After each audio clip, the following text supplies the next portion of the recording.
কেমন আছো বন্ধুরা? আশা করি সবাই ভালো আছো। আজকে আবার চলে এসেছি তোমাদের সঙ্গে একটা নতুন রেসিপি শেয়ার করতে। দেখে বুঝতেই পারছো, ভিন্ন স্বাদের ব্যঞ্জনে তোমাদের সবাইকে স্বাগত। আজকে তোমাদের সঙ্গে কাঁকড়া রেসিপি শেয়ার করব। এই কাঁকড়া রেসিপিটা বানাতে একদম সময় কম লাগে আর খেতে খুব টেস্টি হয়।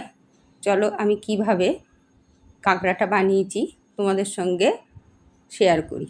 প্রথমেই দেখো, কাঁকড়াটাকে আমি ভালো করে ধুয়ে পরিষ্কার করে নিয়েছি। বাজার থেকে ওরা মোটামুটি ভালো করে ছাড়িয়েই দেয়। বাড়িতে নিয়ে এসে একটুখানি ভালো করে পরিষ্কার করে ধুয়ে নিলেই হয়।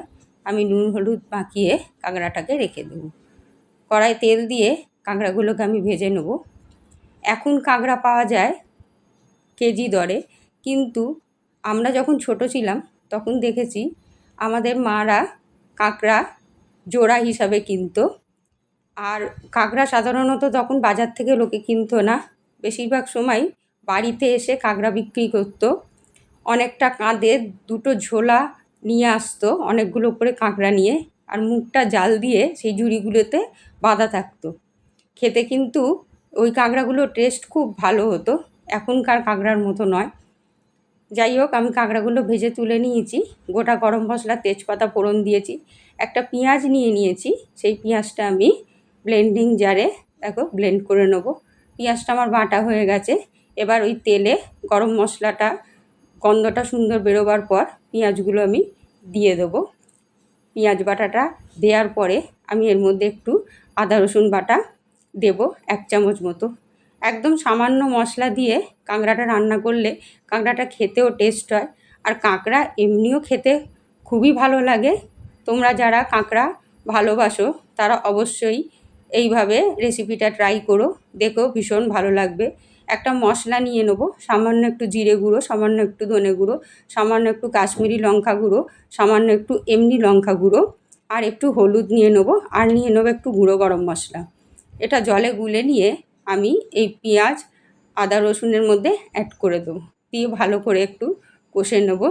বন্ধুরা, আমার রেসিপিগুলো তোমাদের কেমন লাগে আমাকে অবশ্যই তোমার কমেন্টে জানিও। তোমরা পাশে থাকলে তবেই আমি এগোতে পারবো, তাই তোমাদের সহযোগিতা একান্ত কাম্য। একটা টমেটো নিয়ে নিয়েছি, সেই টমেটোটাও আমি ভালো করে ব্লেন্ড করে নেব, নিয়ে এই গ্রেভিতে দিয়ে দেবো। এইভাবে কাঁকড়াটা রান্না করে অবশ্যই তোমরা খেয়ে দেখো যে খেতে কী সুস্বাদু হয়। এরপর ভাজা কাঁকড়াগুলো আমি দিয়ে ভালো করে কষে নেব। সামান্য পরিমাণে একটু নুন দিয়ে দেব।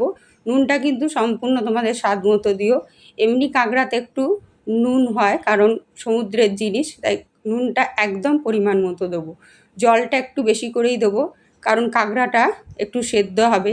বাইরের খোলাটা তো সেদ্ধ হয় না, কিন্তু ভেতরের মাছটা যাতে সেদ্ধ হয়ে যায় সেইটা দেখতে হবে। এইবারে আমি সামান্য একটু ধনেপাতা দিয়ে দেবো। রান্নাটা আমার হয়ে এসছে, আর একটু চাপা দিয়ে আমি হতে দেবো। বন্ধুরা, আমার রেসিপিগুলো তোমাদের যদি ভালো লাগে অবশ্যই লাইক শেয়ার করো, আর আমার চ্যানেলটাকে সাবস্ক্রাইব করতে কিন্তু ভুলো না। দেখো ভেতরে ঝোল টোল সবই ঢুকে গেছে। লাইক শেয়ার করো।